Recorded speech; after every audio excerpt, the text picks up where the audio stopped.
ನಮಸ್ಕಾರ ವೀಕ್ಷಕರೇ. ಕೆಂಪೇಗೌಡ ಬಡಾವಣೆ ವಿಸ್ತರಣೆಗೆ ಬಿಡಿಎ ಸಿದ್ಧತೆ ನಡೆಸಿದೆ. ಮೈಸೂರು ರಸ್ತೆ, ಮಾಗಡಿ ರಸ್ತೆ ನಡುವೆ ಮತ್ತು ನೈಸ್ ರಸ್ತೆ ಪಕ್ಕದ 17 ಹಳ್ಳಿಗಳಲ್ಲಿ ಭೂಸ್ವಾಧೀನ. ಬೆಂಗಳೂರು ಅಭಿವೃದ್ಧಿ ಪ್ರಾಧಿಕಾರವು ನಾಡಪ್ರಭು ಕೆಂಪೇಗೌಡ ಬಡಾವಣೆಯನ್ನು ಪಶ್ಚಿಮದಲ್ಲಿ 5755 ಎಕರೆ 32 ಗುಂಟೆಗಳಷ್ಟು ವಿಸ್ತರಿಸಲು ಮುಂದಾಗಿದೆ. ಈಗಾಗಲೇ 29,000 ನಿವೇಶನಗಳನ್ನು ಹಂಚಿಕೆ ಮಾಡಿದೆ. ಇದರೊಂದಿಗೆ ಬೆಂಗಳೂರು ಬಿಸಿನೆಸ್ ಕಾರಿಡಾರ್ ಸುತ್ತಮುತ್ತ 6 ಹೊಸ ಬಡಾವಣೆಗಳನ್ನು ನಿರ್ಮಿಸಲು ಸರ್ಕಾರ ಅನುಮತಿ ನೀಡಿದ್ದು, 6217 ಎಕರೆ ಭೂಮಿ ಸ್ವಾಧೀನಕ್ಕೆ ಸಿದ್ಧತೆ ನಡೆಸಲಾಗುತ್ತಿದೆ. ಇತ್ತೀಚೆಗಷ್ಟೇ ರಾಜಧಾನಿಯ ಉತ್ತರ ವಲಯದಲ್ಲಿ ಹೆಚ್ಚುವರಿ 3,000 ಎಕರೆ ಡಾ. ಶಿವರಾಮ್ ಕಾರಂತ್ ಬಡಾವಣೆಯನ್ನು ವಿಸ್ತರಿಸಲು ನಿರ್ಧರಿಸಿದ ಬೆಂಗಳೂರು ಅಭಿವೃದ್ಧಿ ಪ್ರಾಧಿಕಾರ ಇದೀಗ ಪಶ್ಚಿಮದಲ್ಲಿಯೂ ನಾಡಪ್ರಭು ಕೆಂಪೇಗೌಡ ಬಡಾವಣೆಯನ್ನು 5755 ಎಕರೆ 32 ಗುಂಟೆಗೆ ವಿಸ್ತರಿಸಲು ಮುಂದಾಗಿದೆ. ಈಗಾಗಲೇ ರೂಪಿಸಿರುವ ನಾಡಪ್ರಭು ಕೆಂಪೇಗೌಡ ಬಡಾವಣೆಯಲ್ಲಿ 29,000 ನಿವೇಶನಗಳ ಹಂಚಿಕೆಯನ್ನು ಮಾಡಿರುವ ಬಿಡಿಎ ಇನ್ನು ಮೊದಲ ಹಂತದ ವಿನ್ಯಾಸ ಮತ್ತು ಮೂಲಸೌಕರ್ಯಗಳನ್ನು ಒದಗಿಸಲು ಹೆಣಗಾಡುತ್ತಿರುವುದರ ಮಧ್ಯೆಯೇ ಬಡಾವಣೆ ವಿಸ್ತರಣೆಗೆ ಭೂಮಿ ಗುರುತಿಸಿದೆ. ಈ ಭೂಮಿಯು ಮೈಸೂರು ರಸ್ತೆ, ಮಾಗಡಿ ರಸ್ತೆ ನಡುವೆ ಮತ್ತು ನೈಸ್ ರಸ್ತೆ ಆಚೆ ಇರುವ 17 ಹಳ್ಳಿಗಳನ್ನು ಒಳಗೊಳ್ಳಲಿದ್ದು, ಈ ಪೈಕಿ ಒಂದು ಗ್ರಾಮ ಮಾಗಡಿ ಅಭಿವೃದ್ಧಿ ಪ್ರಾಧಿಕಾರಕ್ಕೆ ಸೇರಿದೆ. 5755 ಎಕರೆ 32 ಗುಂಟೆ ಹೊಸ ಸ್ವತ್ತಿನ ಸ್ವಾಧೀನಕ್ಕೆ ಮಂಡಳಿಯಲ್ಲಿ ಅನುಮೋದನೆ ಸಿಕ್ಕಿದ್ದು, ಈಗಾಗಲೇ ಬಿಡಿಎ ಭೂ ಸ್ವಾಧೀನಕ್ಕೆ ಅಧಿಕಾರಿಗಳ ಪ್ರತ್ಯೇಕ 5 ತಂಡಗಳ ಸಮೀಕ್ಷೆ ನಡೆಸಿ ನೀಲಿನಕ್ಷೆ ಸಿದ್ಧಪಡಿಸಿವೆ ಎಂದು ಬಿಡಿಎ ಮೂಲಗಳು ತಿಳಿಸಿವೆ. ಮೊದಲ ಹಂತದಲ್ಲಿ ಕೇವಲ 2650 ಎಕರೆ ಸ್ವಾಧೀನ ಮಾಡಲಾಗಿತ್ತು. ಅಂದರೆ ಬಿಡಿಎ 2010ರಲ್ಲಿ ನಾಡಪ್ರಭು ಕೆಂಪೇಗೌಡ ಬಡಾವಣೆ ಅಭಿವೃದ್ಧಿ ಕೆಲಸ ಪ್ರಾರಂಭಿಸಿತ್ತು.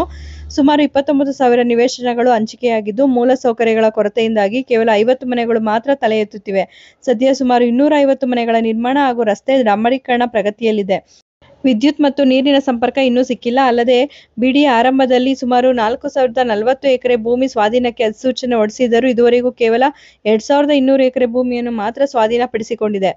3200 ಎಕರೆ ಸ್ವಾಧೀನಕ್ಕೂ ಪ್ರಸ್ತಾವವನ್ನು ತರಲಾಗಿದೆ. ಈಗಾಗಲೇ ಕೆಂಗೇರಿ ಹೋಬಳಿಯ ಮಾರಗೊಂಡನಹಳ್ಳಿ, ಮಾಲಿಗೊಂಡನಹಳ್ಳಿ, ಆಮೋಹಳ್ಳಿ, ತಾವರೆಕೆರೆ ಹೋಬಳಿಯ ಚಿಕ್ಕೆಲ್ಲೂರು, ರಾಂಪುರ, ವೆಂಕಟಾಪುರ, ಕೊಲ್ಲೂರು, ನಂಜುಂಡಪುರ, ಗುರುನಾಯಕಪುರ, ಕೇತೋಹಳ್ಳಿ, ರಾಂಪುರ, ನರಸೀಪುರ, ಶೇಷಗಿರಿಪುರ, ಕಣಿಮಿಣಿಕೆ, ಕೊಡಿಗೆಹಳ್ಳಿ, ಶೀಗೆಹಳ್ಳಿ ಮತ್ತು ಮುದ್ದಿನಪಾಳ್ಯದಿಂದ 5755 ಎಕರೆ 32 ಗುಂಟೆ ಭೂಮಿಗೆ ಅಧಿಸೂಚನೆ ಹೊರಡಿಸಿದೆ. ಸ್ವಾಧೀನಕ್ಕೆ ಪ್ರಕ್ರಿಯೆ ಆರಂಭವಾಗಿದೆ. ಅಲ್ಲದೆ 40:60 ಅನುಪಾತದಲ್ಲಿ ಅಭಿವೃದ್ಧಿಪಡಿಸಿದ ನಿವೇಶನವನ್ನು ಭೂಮಾಲೀಕರಿಗೆ ಪರಿಹಾರವಾಗಿ ನೀಡಲು ಚಿಂತಿಸಿದೆ.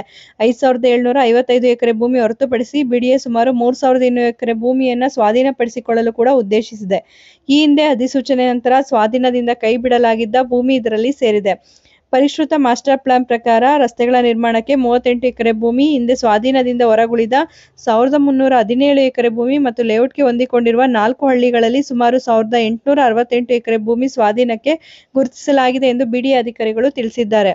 ಹೊಸ ಬಡಾವಣೆಗಳಿಗೆ 6217 ಎಕರೆ ಒಂದೆಡೆ 2 ಪ್ರತಿಷ್ಠಿತ ಬಡಾವಣೆಗಳ ವಿಸ್ತರಣೆಗೆ ಮುಂದಾಗಿರುವ ಬಿಡಿಎ ಬೆಂಗಳೂರು ಬಿಸಿನೆಸ್ ಕಾರಿಡಾರ್ ಅಂದರೆ PRR2 ಸುತ್ತಮುತ್ತ 6 ಹೊಸ ಬಡಾವಣೆ ನಿರ್ಮಾಣಕ್ಕೆ ತಯಾರಿ ನಡೆಸಲು ಸರ್ಕಾರದ ಅನುಮತಿ ಸಿಕ್ಕಿದೆ.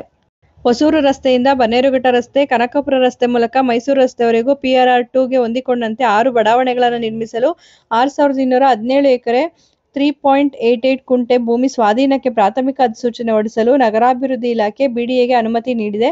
ಜಮೀನು ಕಳೆದುಕೊಳ್ಳುವ ಭೂ ಮಾಲೀಕರಿಗೆ 40:60 ಅನುಪಾತದಲ್ಲಿ ಅಭಿವೃದ್ಧಿಪಡಿಸಿದ ನಿವೇಶನ ಅಥವಾ ನಗದು ಪರಿಹಾರ ನೀಡಲು ನಿರ್ಧರಿಸಿದೆ.